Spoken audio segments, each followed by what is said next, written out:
Hola y bienvenidos a una transmisión más de la serie titulada A las alturas con Jesús. La lectura para este podcast la ubicamos en el Evangelio según Mateo capítulo 7, versículo 1 al 6, el cual dice de la siguiente manera: No juzguen a nadie para que nadie los juzgue a ustedes, porque tal como juzguen se les juzgará, y con la medida que midan a otros se les medirá a ustedes. ¿Por qué te fijas en la astilla que tiene tu hermano en el ojo y no le das importancia a la viga que está en el tuyo? ¿Cómo puedes decirle a tu hermano: déjame sacarte la astilla del ojo cuando ahí tienes una viga en el tuyo? Hipócrita, saca primero la viga de tu propio ojo, y entonces verás con claridad para sacar la astilla del ojo de tu hermano. No den lo sagrado a los perros, no sea que se vuelvan contra ustedes y los despedacen, ni echen sus perlas a los cerdos, no sea que las pisoteen. Una viga en el ojo. Probablemente has escuchado el dicho que reza: la zorra nunca se ve su cola. La interpretación o enseñanza de este dicho radica en aquella tendencia que tenemos los seres humanos de no ver nuestros defectos, pero sí los de los demás. Nos convertimos en críticos, analíticos, pero de otros. Jesús, en el pasaje que acabamos de leer, está enseñando a una multitud en el conocido Sermón del Monte. Muchos de los presentes habían observado y hasta aplicado lo que los diversos grupos religiosos de su época enseñaban. Estos grupos señalaban a los demás como pecadores, como ignorantes, menospreciaban y criticaban a otros, aunque la realidad de su conducta era peor que la de aquellos a los cuales despreciaban. Precisamente, Jesús comienza en este pasaje, en el versículo 1, mencionándonos una prohibición: no juzguen. Él utiliza el término griego krinete, del cual se deriva la palabra crítica. La crítica consiste en deliberar de manera previa o juzgar anticipadamente sin tener el conocimiento de todos los elementos, algo que sin duda nos sucede y con regularidad. ¿Cuántas veces no llegamos a conclusiones respecto a otras personas sin saber por lo que están pasando? Esto me ha sucedido muchas veces, y cuando me entero de toda la situación, mi cara se cae de vergüenza. Jesús brinda a sus oyentes algunos aspectos para tomar en cuenta antes de emitir un juicio o criticar. Lo primero de ellos nos menciona que tomemos en cuenta que como juzguemos, podemos ser juzgados. Versículo 1 y 2. No juzguen a nadie para que nadie los juzgue a ustedes, porque tal como juzguen, se les juzgará, y con la medida que midan a otros, se les medirá a ustedes. Una tendencia muy natural, pero nociva, es tener distintas medidas. Criticamos la vida de otros, criticamos acerca de sus matrimonios o relaciones, sus hijos, su comportamiento, sus debilidades, sus palabras. Notamos mucho sus errores y fallas, como si nosotros no fuésemos propensos a cometer tales errores. Si se trata de otros, queremos que todo el peso de la ley caiga sobre ellos. Pero, ¿qué tal cuando estamos sentados en lugar del acusado? Muchos deseamos misericordia y nuevas oportunidades. Puede ser que no solo se trate de una crítica. En ocasiones podemos llegar a tener los elementos para juzgar a otro. En tal caso, ¿será válido dictar una condena en contra de otros? La Escritura nos guía a la disciplina como una marca de la Iglesia. ¿Cómo aplicar entonces una adecuada sentencia y un juicio que sea equitativo? Para seguir todo el consejo bíblico, podemos recurrir a otras partes de la Escritura. Uno de los pasajes que nos habla acerca del tema lo encontramos en la carta escrita por el apóstol Pablo a los Gálatas. La carta a los Gálatas, en el capítulo 6, versículo 1, leemos lo siguiente: Hermanos, si alguien es sorprendido en pecado, ustedes que son espirituales deben restaurarlo con una actitud humilde. Pero cuídese cada uno, porque también puede ser tentado. El apóstol Pablo aquí habla de un supuesto claramente definido, una persona que cayó en pecado. Esa persona necesita restauración con humildad. Pero aquellos que aplicarán esa disciplina deben tomar en cuenta su propio corazón, pues también puede ser tentado. Sentarnos entonces en la silla del acusado nos pondrá en la posición de aplicar la disciplina con gracia, pues podría ser que la situación en nuestro corazón sea de mayor cuidado. ¿A qué sentido me refiero? Este es el segundo aspecto a tomar en cuenta antes de emitir un juicio o crítica.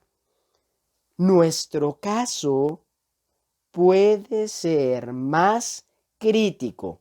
De esto habla Jesús en los versículos 3 al 5. Lo hace a manera de pregunta: ¿por qué te fijas en la astilla que tiene tu hermano en el ojo y no le das importancia a la viga que está en el tuyo?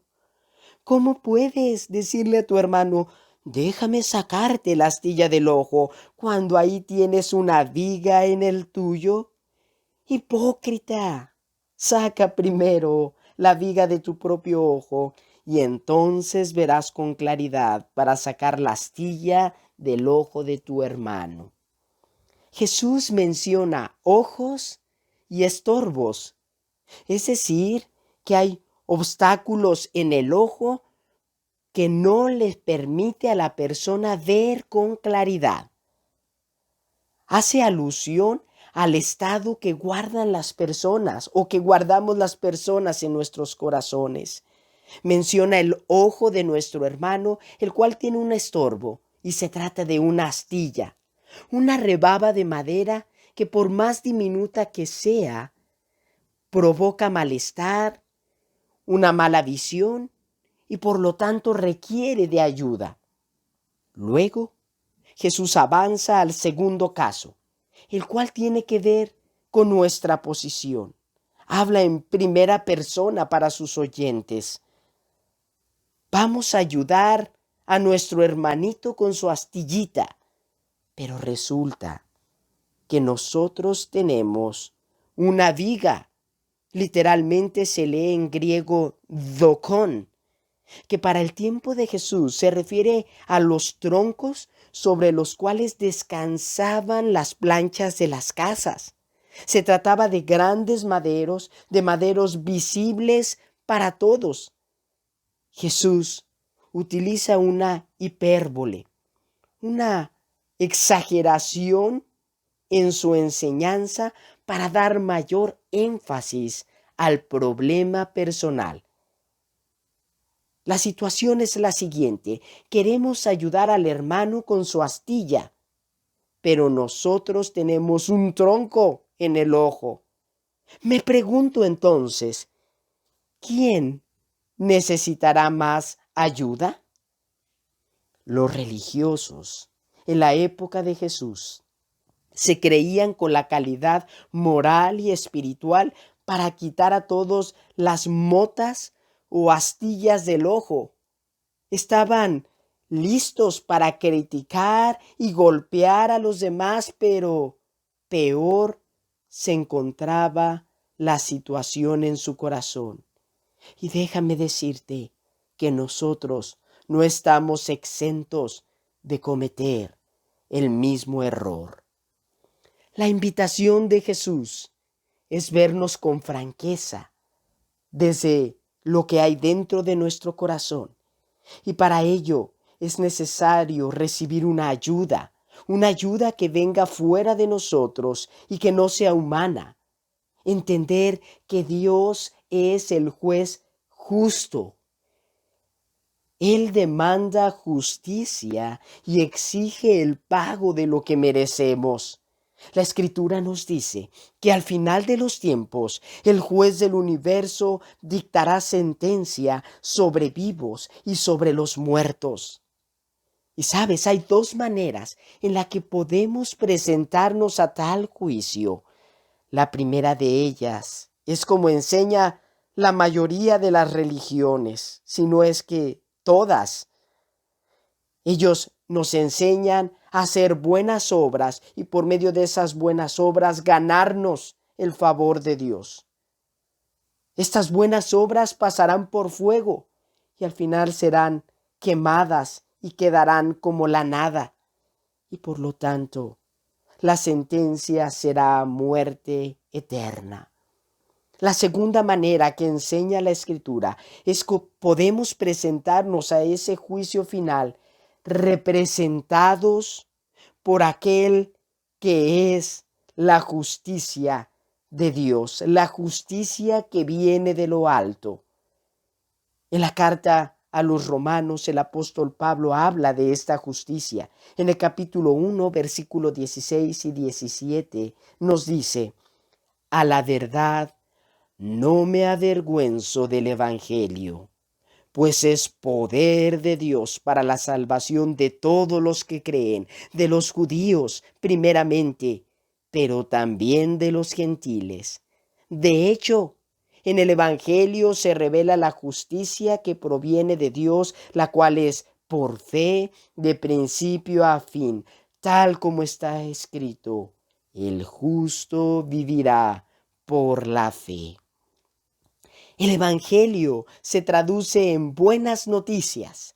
Las buenas noticias son que la justicia de Dios y sus demandas para con el hombre han sido completamente satisfechas. Que esta justicia, es decir, aquella justicia que viene de Dios, se trata de una persona, de Jesucristo, el Hijo eterno de Dios, quien ha pagado el castigo que merecíamos por nuestro pecado.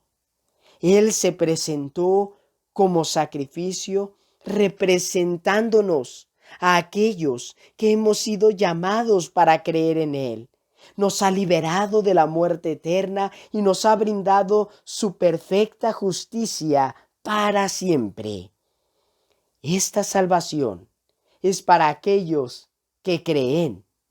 Entonces surge la siguiente pregunta: ¿habrá quienes no creerán?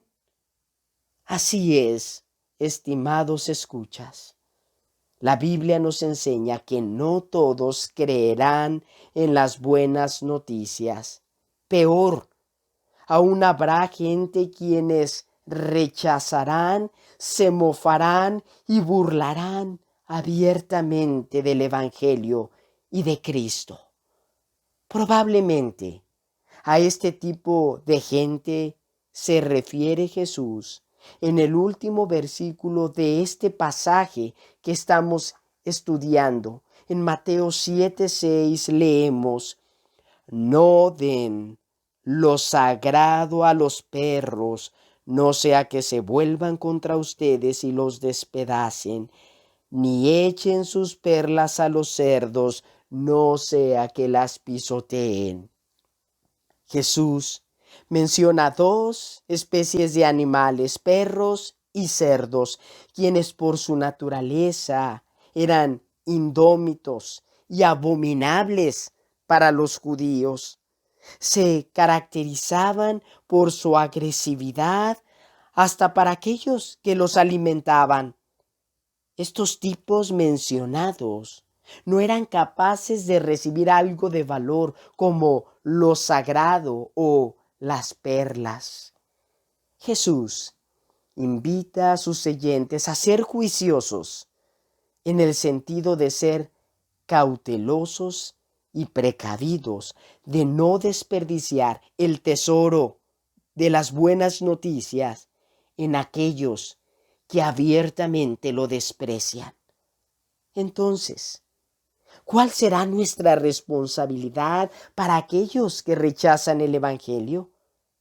A la luz de esta enseñanza, de este pasaje, número 1, no debemos criticar, sino entender que nosotros fuimos como ellos o peor que ellos, y que Dios en su gracia nos llamó.